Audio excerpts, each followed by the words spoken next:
sini sebagai penulis naskah. Terima kasih. Selamat siang Mbak Stefani. Siang Mbak. Perkenalkan, nama saya Gabriela Kesia Pandeirot. Mbak boleh panggil saya Gebi. Saya sebagai konselor Anda pada siang hari ini, dan kita akan bersama-sama untuk mendiskusikan hal-hal yang perlu kita diskusikan. Bagaimana Mbak, kabar Mbak hari ini? Bagaimana keadaan Mbak? Kabar saya baik Mbak. Saya sehat-sehat saja. Cuma mungkin untuk keadaan perasaan saya ada yang saya khawatirkan dan saya ingin bicarakan pada Mbak Gebi supaya mungkin dapat membantu sebagai sudut pandang baru untuk menemukan jalan keluar dari kekhawatiran dan masalah yang saya hadapi saat ini. Ya seperti itu. Saya juga berharap seperti itu, dan Mbak boleh ceritakan apa aja yang menjadi keluh kesah atau masalah apa yang Mbak hadapin. Silakan Mbak, apa yang ingin disampaikan. Ya sebelumnya mungkin saya agak canggung Mbak ya, karena ini baru pertama kali saya melakukan hal seperti ini, dan saya juga merasa kurang nyaman untuk berbicara tentang masalah yang cukup personal menurut saya kepada orang yang baru saya ketemui dan baru saya tahu, karena mungkin saya terbiasa melakukan dan memecahkan masalah saya sendiri. Mas, untuk saat ini saya mencoba untuk cari bantuan dan pandangan baru selain pandangan saya yang mungkin dapat membantu dan menjadi masukan.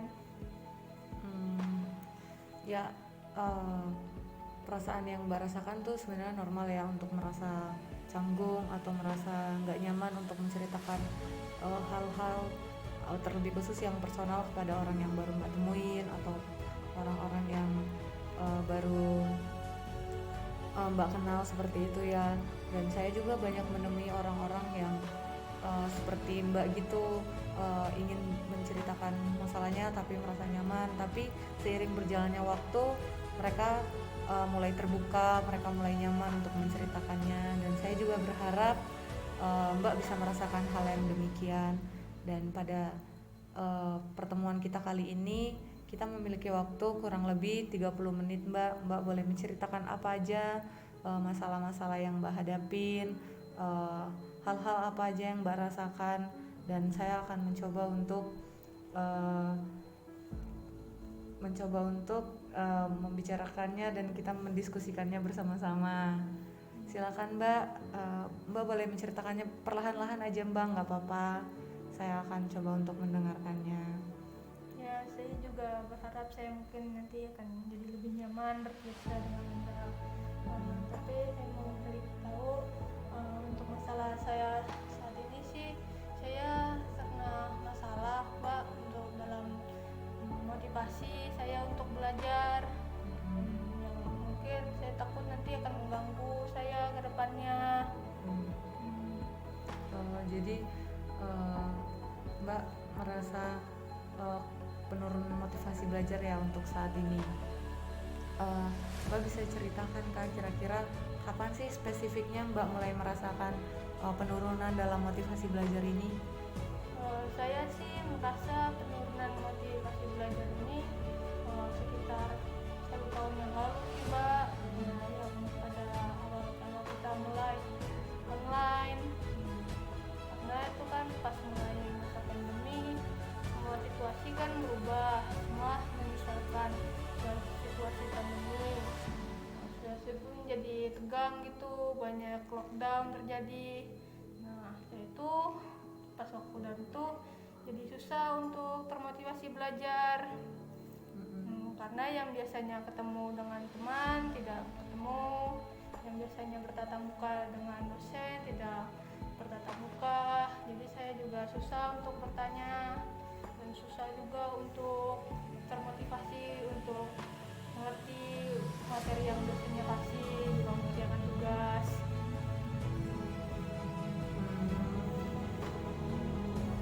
Saya mengerti apa yang Mbak sampaikan. Mbak merasa penurunan motivasi belajar ini terjadi ketika setahun yang lalu ketika pandemi mulai menyerang dan lockdown mulai diterapkan dan perubahan sistem pembelajaran tuh mulai berubah yang dari offline menjadi online, yang dulunya bisa belajar bersama teman-teman sekarang menjadi tidak bisa, harus belajar sendiri di rumah dan mengerjakan tugas itu menjadi susah, seperti itu. Kira-kira Mbak bisa ceritakan nggak masalah apa sih yang timbul akibat penurunan motivasi belajar ini? Masalah yang timbul dalam penurunan motivasi belajar ini sendiri sih, saya jadi susah bangun pagi dan mendengarkan dosen saat Zoom, susah memahami materi-materi yang dosennya kasih. Dalam pengerjaan tugas pun saya menjadi lambat dalam mengerjakannya, yang menyebabkan lambatnya saya mengumpulkan tugas. Saya jadi susah gitu Mbak untuk belajar dan berfokus sama apa yang saya pelajari. Seperti itu.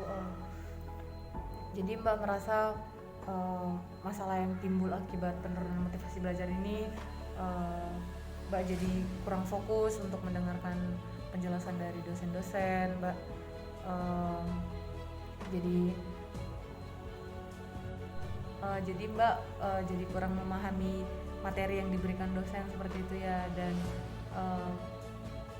tugas-tugas yang diberikan dosen juga jadi lambat untuk dikerjakan karena motivasi belajar Mbak yang menurun seperti itu kah?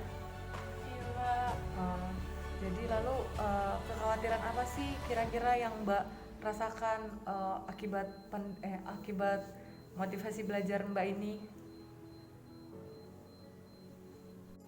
Kekhawatiran yang saya alami sih, saya khawatir nanti gara-gara kurangnya motivasi belajar ini kan saya jadi malas-malasan, nilai saya jadi turun. Saya khawatir mengecewakan keluarga saya. Nah, saya juga khawatir nanti kalau nilai saya turun, gimana saya mencari kerjaan di kehidupan nanti, masa depan nanti saya mungkin agak susah untuk nyari kerjaan, dan nanti itu mengecewakan keluarga saya. Nah, harusnya kan keluarga saya sudah membantu saya dalam kuliah ini. Itu sih Mbak yang saya khawatirkan. Saya mengerti dan saya merasakan apa yang menjadi kekhawatiran Mbak takut mengecewakan orang tua karena mungkin takut nilai Mbak turun karena motivasi belajar ini, dan karena motivasi turun ini nilai menjadi turun, dan Mbak takut itu akan mempengaruhi masa depan Mbak untuk ke hal-hal yang panjang ke depannya seperti itu. Lalu kekhawatiran terbesar apa sih yang Mbak rasakan yang mungkin menjadi ketakutan terbesar Mbak saat ini? Ketakutan saya sih yang terbesar saat ini adalah mengecewakan keluarga saya dan orang tua saya, karena mereka sudah setengah mati membantu saya dalam kuliah ini. Nah, makanya dari itu saya mencoba mencari solusi supaya saya dapat termotivasi untuk belajar dan meningkatkan kerja saya untuk belajar.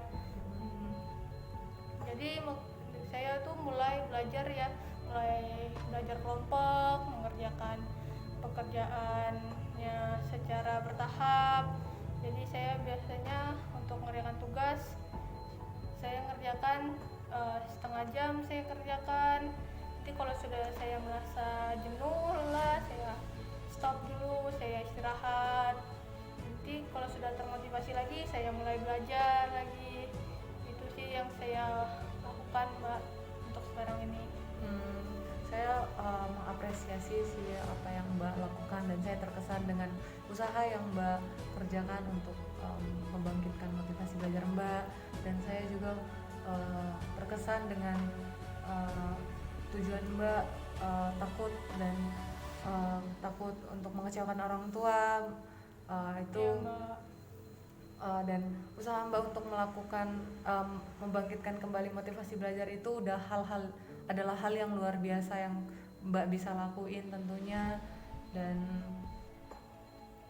Eh, Mbak bisa nggak beri saya contoh atau kejadian apa sih yang pernah Mbak alamin eh, akibat motivasi belajar Mbak turun ini? Kejadian apa yang pernah Mbak alami? Untuk kejadiannya sendiri sih saat mungkin pas pagi-pagi gitu saya susah untuk termotivasi untuk bangun dan mendengarkan materinya dosen pada hari itu.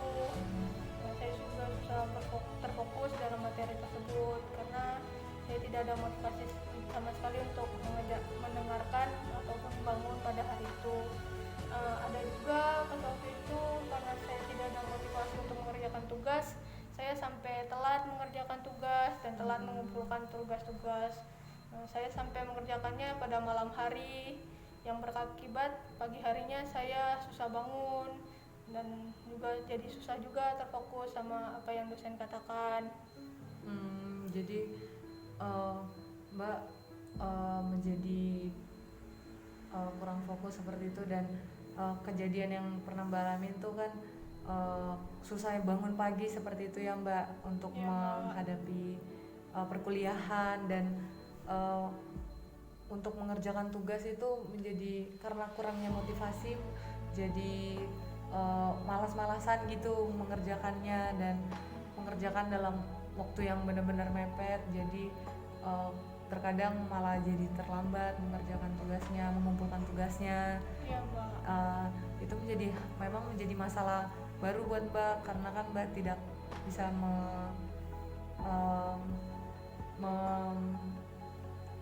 Mbak jadi susah mengatur waktu yang terbaik untuk Mbak seperti itu.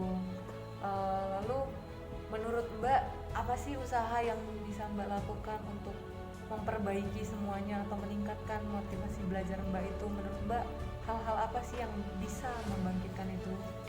Menurut saya sih hal-hal yang dapat membangkitkan usaha saya dalam menurut saya sih hal-hal yang dapat membangkitkan motivasi saya dalam untuk belajar ini sih saat saya bertemu teman. Jadi yang saya coba lakukan sih mencoba mengatur buat kerja kelompok bersama teman, bertemu dengan teman, jadi dapat berbicara tentang hal yang dia ketahui gitu, supaya juga saya dapat mengerti materi yang dosen telah sampaikan. Jadi saya bertanya dengan teman selama kerja kelompok. Untuk tugas sih supaya saya nggak telat lagi mengumpulkan tugas, saya sih mencoba mengerjakannya dengan tahapan gitu. Pada siang hari saat saya termotivasi, saya coba kerjakan tugas-tugas saya semampu saya. Saat saya sudah mulai merasa jenuh dan lelah, saya coba untuk mendengarkan lagu, baca komik supaya tidak terlalu tegang. Jadi setelah itu kalau saya termotivasi lagi, saya kerjakan lagi.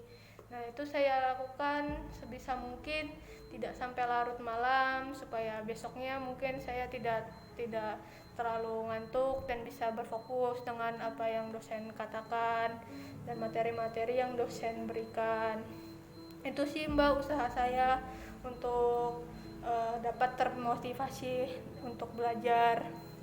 Wah, itu sih udah usaha yang luar biasa ya Mbak, yang udah Mbak lakuin. Saya terkesan sama yang udah usaha-usaha yang Mbak lakuin, dan itu sudah hal yang baik untuk Mbak lakukan. Mbak hanya tinggal mempertahankan dan meningkatkan lagi. Hal wajar untuk lelah saat mengerjakan tugas. Tidak apa-apa untuk beristirahat sebentar dalam mengerjakannya, lalu Mbak lanjut lagi untuk mengerjakannya, dan itu Mbak tinggal meningkatkan aja sih sebenarnya hal-hal itu. Dan udah pandangan yang luar biasa yang Mbak bisa berikan, kan Mbak ceritakan seperti tadi.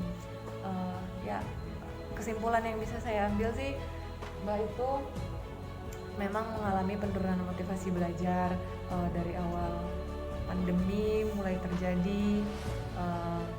Namun dari cerita yang Mbak berikan kepada saya itu, Mbak sudah melakukan usaha-usaha yang luar biasa untuk meningkatkan kembali motivasi belajar Mbak, dan saya benar-benar mengapresiasi usaha Mbak itu dan saya terkesan dengan apa yang Mbak telah lakukan.